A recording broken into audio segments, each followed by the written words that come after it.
Nabi zaman Sugeng di akhir hayatnya itu sering ngendikan tentang al-fitan, tentang tragedi utawi prahara. Itu banyak riwayat yang bahkan Nabi itu pernah ngendikan, saya dan kejayaan Islam itu hanya berumur 36 tahun. Itu sampai menghitung periode 36 tahun. Juga banyak riwayat yang bahkan secara detail saya mencium turba, di mana nanti cucuku terbunuh di situ. Apa kamu gelisah Muhammad? Iya. Kata Jibril, jika kamu mau saya tunjukkan di tanah mana nanti cucumu akan dibantai. Itu riwayat jauh sebelum Said Husain dibantai di Karbala. Termasuk riwayat-riwayat yang se-ekstrim ini. Jadi ini kan terus mengaji kalau tinggi-tinggi bahwa nanti pada akhirnya sing mubun rokok itu rawung dolim tok, termasuk kita-kita sing soleh. Jadi sempat masuk swarga. Wong pontok khaudun Nabi berarti mendekati nopo swarga. Bahkan bagian riwayat khaudun Nabi itu fitnah. Makanya kalau ini cerita, ini kamu salah paham tuh. Orang Khawarij itu soleh-soleh wong. Justru karena kesalehannya itu melahirkan tragedi dalam Islam. Karena solehnya itu kemudian mengharamkan barang yang mubah, mewajibkan barang yang sebetulnya hanya sunnah. Penyakit wong soleh mesti begitu. Ada jajal awet kayak itikaf ning masjid seminggu, soleh seminggu. Enggak metu es perpal perempuan, enggak menjagongan ning omah. Ora eling pengen. Padahal eling pangeran di sana omah iso ning dalan. Cuma dene selerane kan ilinge ning wong itikaf seminggu oke gere Kak. Enggak ada. Enggak kowe seneng pengajian ya ngono. Wong kene ora seneng ngaji sing teko wong limo. Gelem dijak apik ta ora? Padahal ning omah ngurmat anake ya apik. Paham ya? Ning pasar dagang rumah anak putu ya. Cuma APM kan kiai dari pelepak-pelepak di masjid. Tapi gara-gara pelepak-pelepak di masjid seminggu kira-kira itu ngamak. Terus menfonis orang lain. Wah ada. Jadi sebentuk kesalehan itu pasti melahirkan tragedi. Itu tadi, kamu iktikaf di masjid seminggu saja. Kamu akan janggal sama orang-orang yang berkeliaran di jalan-jalan. Hanya kamu anggap tidak sebaik kamu. Apa nikmat Tuhan kalau di jalan-jalan terus? Kamu nyai di satu daerah yang ngaji 10, 20. Nanti kamu kecewa. Orang sini gak seneng ngaji, gak seneng kebenaran, gak seneng kebaikan. Padahal orang yang di rumah mungkin ngerawat anaknya juga ibadah. Gitu ya? Ngerawat keluarganya juga ibadah. Hanya karena dia tidak ngaji sama kamu anggap tidak ibadah. Padahal di rumah juga ibadah dia. Nah ini orang Khawarij dengan background kayak itu paling mudah begitu. Sehingga orang-orang ini nanti ketika sudah sampai ke surga, kemudian ketemu Nabi, kata Nabi mau disampaikan ke Khaudun Nabi. Dia mau sampai ke telaga Nabi. Tapi pas mau sampai ke telaga, terus Nabi diingatkan oleh Allah, Mas, mereka tidak layak masuk surga. Innahum qad ahdatsu ba'dak. Mereka bikin bid'ah setelah kamu. Tapi itu umatku ya Allah, saya kenal mereka kenal saya. Ya, tapi sukon itu harus dijauhkan dari surga. Dan ini kalau cerita, kenapa kesalehan melahirkan tragedi? Ini kalau cerita. Dalam semua sejarah dunia, selalu tragedi itu dimulai dari kesalehan. Ya, mun beres sing terlambat kan, sampean ngaji ya. Semua tragedi dunia itu dimulai dari kesalehan. Paling enggak klaim kesalehan. Ya, paling enggak klaim apa? Kesalehan. Karena semua bentuk kesalehan atas nama agama tentu langsung dikaitkan dengan Allah. Bertautan dengan hukum Allah.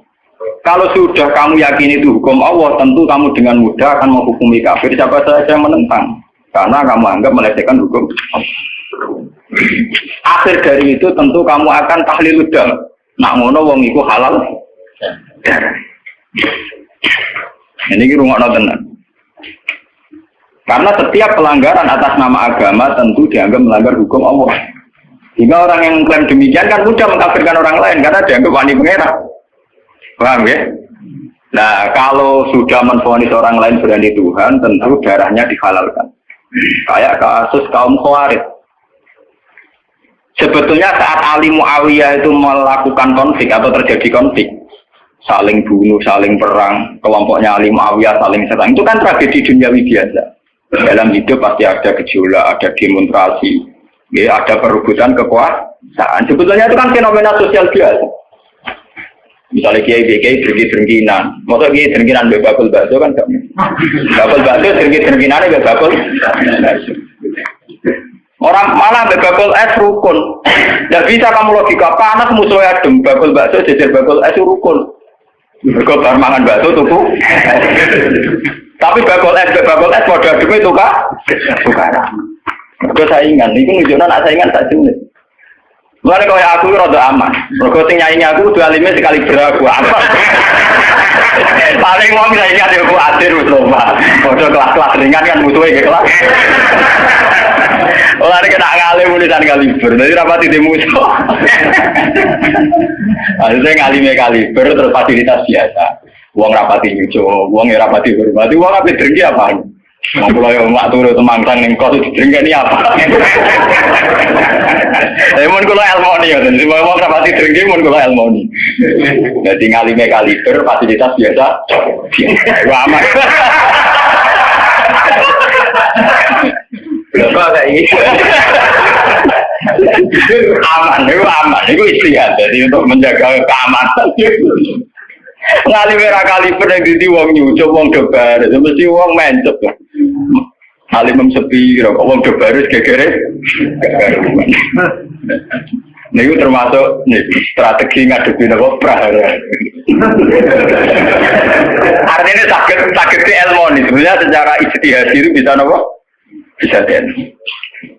Lalu kulon biasa mama-mama teng nggih kula mriko nggih umbal anak kula. Enggak, ini biasa ada mobil direngkes, mau nggak bareng pulang, kak lagi benefit ya. Kalau betul mobil, nah udah umat yang muter berang-berang. Nah itu memang gitu ya, karena kita trauma dengan sejarah. Ketika Khawarij meyakini Ali melahirkan sulmatan siddin, melahirkan pencitraan agama. Salmatan siddin, sulmatan siddin itu pencitraan agama. Muawiyah juga dituduh demikian, salmatan siddin. Akhirnya orang Khawarij lewat kelompoknya itu ada sekelompok orang yang ditugasi membunuh Ali, ditugasi membunuh Muawiyah, dan ditugasi membunuh Amr bin As di Mesir. Semua tokoh-tokoh besar Islam itu melahirkan tragedi Islam harus dibunuh semua. Itu yang keputusan gitu itu lewat kesalehan. Mereka orang-orang soleh, orang-orang khusyuk, senang iktikaf, senang zikir. Dia punya keputusan sing lahirno tragedi dalam Islam. Makanya kamu jangan kaget, kenapa di Irak itu banyak perang saudara, di Mesir, di Sudan, di Khartoum, di Darfur, di Somalia. Itu kalau sudah perang berani mati, karena mereka mengatasnamakan agama.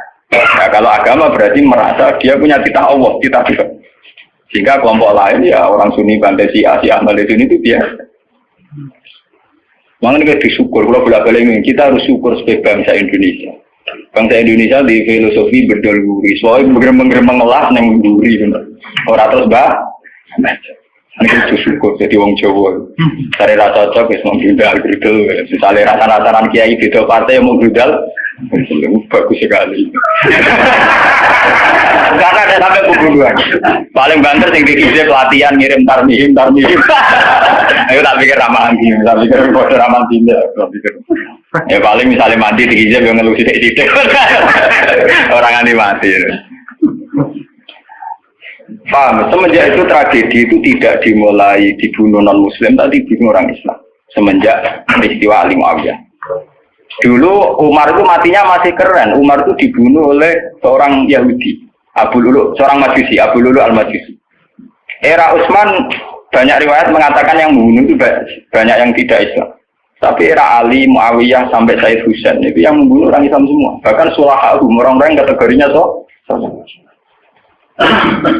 wong soleh penyampaian. Mbak Madin gue kenal lagu ngukumi wong murtad biasa. Karena daftar kemurtadan dalam kitab-kitab salaf itu terlalu banyak. Sama kalau ngaji Sulam Taufik, Sulam Sabina itu betapa mudah orang-orang masuk kategori nomor murtad. Mohon pengkodok kulo rata tergon ajaran. Wah ada tinggi ya tanggal kulo, gue juga buatan ngodon ajaran ini kodok jenis. Lagi bantah aku kok takok. Nak bantah, ya bantah-bantah, nak takut tak jawab. Ini umum kalau perhitung, itu memang resiko. Resiko ada takfir. Bukan kita yang salah, kita kalau tidak punya khazanah banyak, itu resiko. Jadi kalau baca kitab gitu itu harus punya khazanah yang lain yang apa? Banyak. Sehingga tidak mudah mentakfirkan orang atau memurtadkan orang. Semenjak Ali Muawiyah tragedi, karena kelompok-kelompok soleh itu menvonis Ali itu murtad atau Muawiyah itu murtad, kemudian diteruskan, kalau gitu halal darahnya, akhirnya dibunuh. Ali ya dibunuh, Muawiyah ya seringkali mengalami percobaan dibunuh.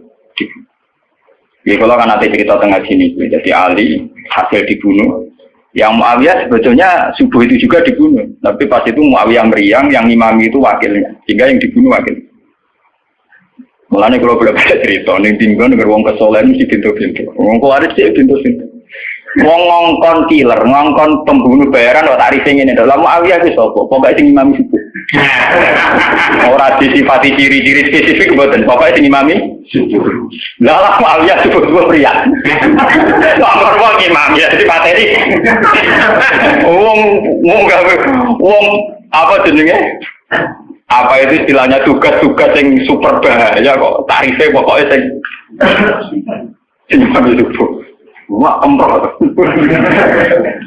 Wara ini sing piye kotak nang piye tangune sing piye kemudian polisi itu sekitar. Oh, ora tarife pokoke sing imami. Imami ya meriah. Nasibe apik. Jadi ora pembunuh profesional. Walhasil semenjak itu tragedi dimulai dari takfir.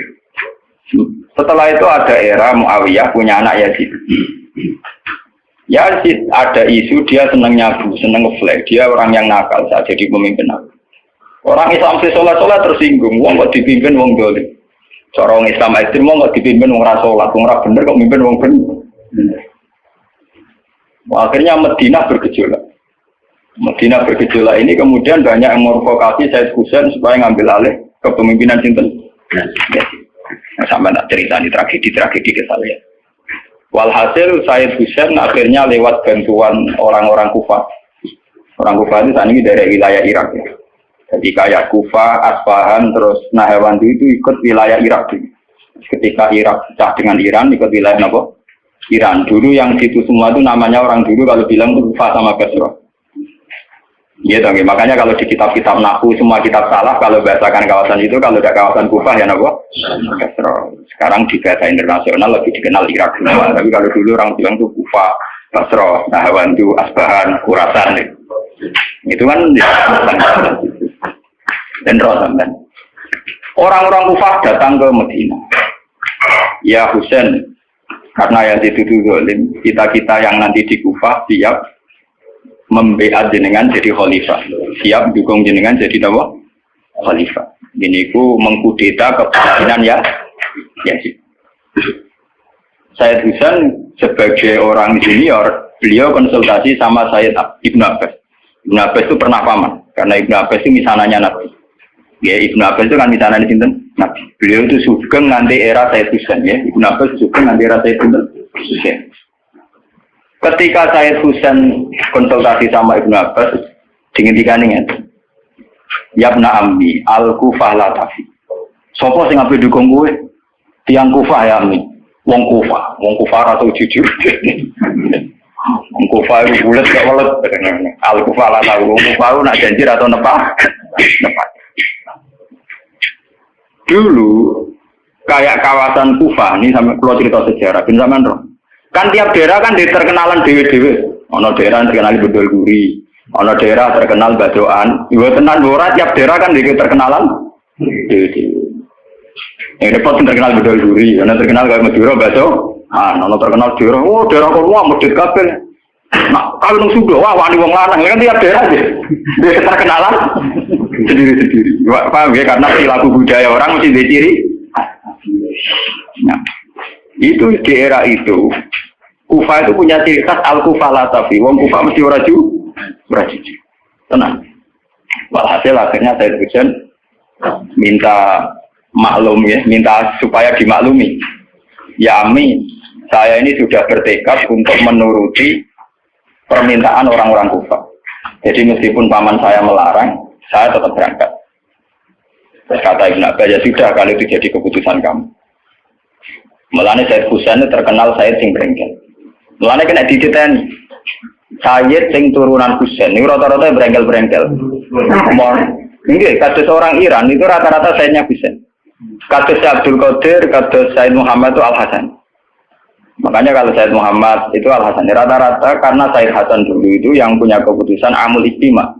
Jadi tidak mau perang. Sehingga era Sayyid Hasan yang dikatakan amul istima. Tahun bersatunya umat. Era Husain betul. Walhasil wala-wala cerita Sayyid Husain kersok dibawa orang Kufah menuju Irak. Pas sampai Karbala. Terus Sayyid Husain bilang gini sama pengawal-pengawalnya, ini sampai mana? Ini Karbala ya Husain. Saya Husain hadihi karobun wa bala'un. Ini karobun, kesusahan wa bala'un dan tragedi ujian. Delalah pasukan yang dikirim Yazid bunuh Sayyid Husain ya pasti mudik Karbala. Dan itu yang diperingati orang Syiah di 10 Muharram yang disebut tragedi Karbala. Makanya bendera-bendera Syiah itu tulisannya ya Husain karena orang Syiah meringati hari meninggalnya Husain itu jadi hari suci betul. Dari besarnya orang Syiah itu hari tragedi Kabudut Sinten Husain, yaitu di Karbala. Nah kemudian versi cerita itu bulat. Kalau versi Sunni, karena sini model Kiai Indonesia, model versi Husnudzon, itu jari ini pengawalnya Muawiyah itu tidak disuruh bunuh, disuruh konsultasi saja. Cuma mereka overacting bunuh. Sehingga dalam keyakinan Sunni bahwa Yazid itu tidak dosa-dosa amat karena tidak nyuruh apa. Tapi nak Rusia menyatakan mata ini kok dikelah-kelah, mata ini ya mata. Wah semenjak itu lahirlah kelompok Syiah besar-besaran. Siapa yang berbau Yazid, berbau Umayyah harus dibunuh. Kemudian dendam ini dijilmakan menjadi kelompok besar di dunia. Ini itu Syiah. Nanti sama. Sebenarnya Syiah itu nak muji-muji kaya-kaya agama itu dimulai Husain. Yes. Wes ngono Husain belalah bin Ali. Di Nabi Muhammad, idola sentrale Ali, terus yang dianggap kesatria prajurit nopo Husain. Sehingga agama versi Syiah itu ya 3 itu, Muhammad, Husain, Ali. Karena referensi agama Syiah itu hanya ini, Ali zaman sugengnya Nabi ya terkenal pahlawan perang, terkenal kesatria perang. Husain ya kesatria perang. Sehingga orang Syiah tidak punya rujukan kecuali sejarah kesatriaan. Ngadepi Musa wani mati, kata Iran saat ini Ahmad bin Yazid, itu orang Iran perasaannya begitu, ngadepi Musa ya mati, wani mati. Itu perasaannya ahli sunnah, karena ahli sunnah idola no sahabat sing kuno ya idola, yang ora jelas ya napa idola. Wah akhirnya sahabat macam-macam, dalam matu idola no sahabat topo sing nak ono perang dire. Terus Mustafa idola no topo sing ora jelas, penting itikaf. Itu kelebihannya Sunni karena ngakui semua sahabat jika perilakunya variasinya banyak. Loh tenan iku boten kuwi ya. Karena variasi idolanya apa? Banyak. Jika orang Sunni bentuke ubit-ubit. Mungkin tidak kebetulan. Mungkin tidak kebetulan semua ini. Oh pengamat itu ngamati sholat umeno paling pusing. Bukan harus yang standar. Sholat Muhammadiyah, PKS, Salafim di standar. Caranya umeno pusing. Dia ini terkenal alim. Oh akbar. Ada yang waklah. Allah akbar. Allah.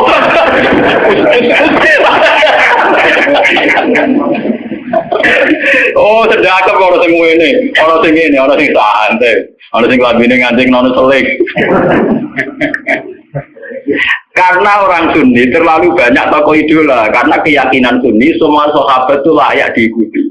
Iku mbok barokah bola, nah kowe keyakinan wong Sunni iku semua sahabat layak napa? Sahabat macam-macam, akhirnya wong Sunni macam-macam. Itu beda dengan Syiah. Sentral sejarahnya di Husain. Husain sebagai martel perang atau kesatria perang. Ali terkenal Al-Qarrar, orang yang reputasinya juga tentang nama. Jika dalam terminologi Syiah itu tidak ada istilah biohikmati al-wilayatul hasanah, sing sabar ngadepi Musa sing santun ora mahal tuh, Jawa niku mahal. Paham ya? Sampeyan ngerti kenapa sih acara berpikir demi Sunni mboten. Mau kiai ku dhisik ning daerah Abangan. Mujite sik Islam ora malah. Malah donga. Wah cerita seputar rawani tok. Seputar sabar, seputar kawan. Jarang kok itu diwani jotosan. Jadi sejarah dengan sabar. Sehingga dalam tradisi Sunni itu tidak ada revolusi sampai sekarang. Beda dengan di Syiah. Libanon pengikut Syiah, Syria ya Syiah, Iran juga Syiah. Meskipun Syiah sendiri punya variasi, Syiah Imamiyah, Syiah Ismailiyah, Zaidiyah dan sebagainya. Tapi trennya sama, tetap menjadikan Said Hussein sebagai sentral. Emang langsung TV kan nonton bendera Syiah tulisannya apa? Ya apa? Ya Hussein. Nah sama ini idola kan buatan Hussein. Idola Hasan, Said Hasan itu rasa seneng perang, tapi semua ya kok. Jadi ya Pak Kiai Jawa, perang barang, dermawan titik, nopo poli. Ya, menjadi sejarah berulang. Ya apa-apa, di perang repot. Mau yang mirip perang. Itu cerita. Buat akhirnya setelah era Yazid, kemudian ada dinasti-dinasti. Kemudian era Yazid karena bin Muawiyah disebut dinasti Umayyah. Orang-orang penggemar Husain karena Husain itu mendiriati Rasul melahirkan dinasti. Jadi disebut dinasti Fatimiyah. Sebenarnya dinasti Fatimiyah itu bukan dinasti turunan Husain, karena saking cintanya ke Husain mengatasnamakan dinasti apa? Fatimiyah. Ada perang. Hasil wala-wali zaman nanti dinasti Fatimiyah itu kuasa. Ketika kuasa sempat bikin Al-Azhar. Jadi Al-Azhar dulu itu barokahnya dinasti Fatimiyah. Al-Azhar itu dari kata Fatimah Zahra. Afal tafdilnya Zahra itu Al-Azhar. Kayak Hasna, kalau mu'anat kan Hasna. Kalau bahasa Arab untuk afal tafdil Al-Ahsan. Jadi kalau Zahra berarti menjadi Azhar. Itu karena bahasa saja kayak Hasna mu'anat, kalau Ahsan untuk afal tafdilnya. Jadi kalau Zahra jadi apa? Azhar. Jadi kata Fatimah Zahra. Ya sudah begitu. Artinya semenjak tragedi Ali Muawiyah itu kemudian orang Islam itu sudah perang terus sama Islam terus. Ya, dinasti Umayyah, digusur Abbasiyah, Fatimiyah terus begitu. Sampai terakhir di Seljuk kayak zaman era Bauddin Leng, Timur Leng dan sebagainya. Kemudian agak bersatu saat terjadi perang salib, yaitu disatukan oleh kepentingan melawan Pangeran Philip dari Prancis dulu saat menyerang Baitul Maqdis. Itu ada perang salib satu yang dipimpin Salahuddin itu mendingan karena ada musuh. Nanti kadang musuh itu dibutuhkan oleh dari Sayyidina Imam Syafi'i ngendikan musuh yang berpikir lebih apik di bang konco. Kau konco nak ana musuh tukaran musuh dhewe, kancane dhewe. Mana sajane partai-partai Islam kudu dhewe musuh bersama. Malah juga partai-partai dhewe Islam kah? Islam. Jadi mesti kalau di Indonesia dijajah Belanda ya sepakat pokoknya yang penting Londo diusir, beda agama, beda partai musir Belanda. Jadi rana Belanda, rana Jepang ya usir-usir. Itu sejarah, mulai dulu trennya sejarah begitu. Dan semenjak itu sudah disebut fitnah. Kalau sudah fitnah itu latusiban alladzina dzalamu minkum. Yang kena tidak yang salah saja, yang soleh juga kan kena. Kalau fitnah itu sudah kena, sudah jatuh, pasti yang kena semua. Yang soleh juga ikut. Akhirnya orang-orang soleh itu banyak yang meninggal. Makanya banyak sejarawan yang mengatakan Islam di Aceh masuk Aceh itu ya abad 7.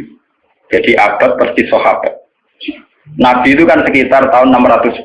Ya. Kalau Masehinya sekitar 610. Gitu dong, wong saat niki itu 1430 Hijriah. Berarti terpautnya dengan Masehi yang kita 600 tahun. Ya, 600 tahun.